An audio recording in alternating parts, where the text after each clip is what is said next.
Nationalist Bangladesh nationalist party BNP nationalist party BNP এর ভারপ্রাপ্ত মহাসচিব মির্জা ফখরুল ইসলাম আলমকে ধন্যবাদ। বিএনপি এর স্থায়ী কমিটির সকল সদস্য বিদ্যুতের প্রতি রইল শুভেচ্ছা স্বাগত।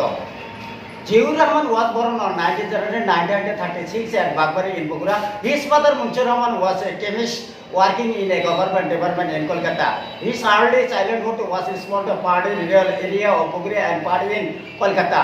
After the partition of India in 1947, when his father was transferred to Karachi, Zia had to leave the high school and became a student of the academic school.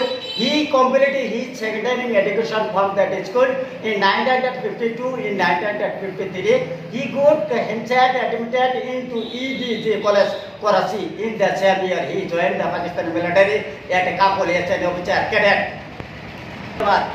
Bangladesh nationalist party BNP জিন্দাবাদ। রংপুর বিভাগ থেকে বলছি আমি মুস্তাফিজুর রহমান, ভালোবাসার সংগঠন বিএনপির অঙ্গ সংগঠন।